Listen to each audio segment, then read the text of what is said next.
as well, so it's going to let a lot of airflow come through there.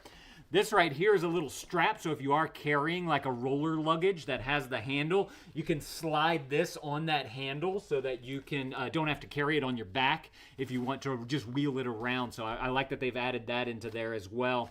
And then your straps right here, again, they have that nice breathable mesh on there. You got a decent amount of cushion up top here as well. And then, of course, you have your adjusters right here so that you can adjust it to fit your size. So all in all, this looks like a solid book sack. As I mentioned, down in the listing, you can go and see all the different colors that they have available. But y'all got to go and grab y'all one of these if this is something that you're looking for.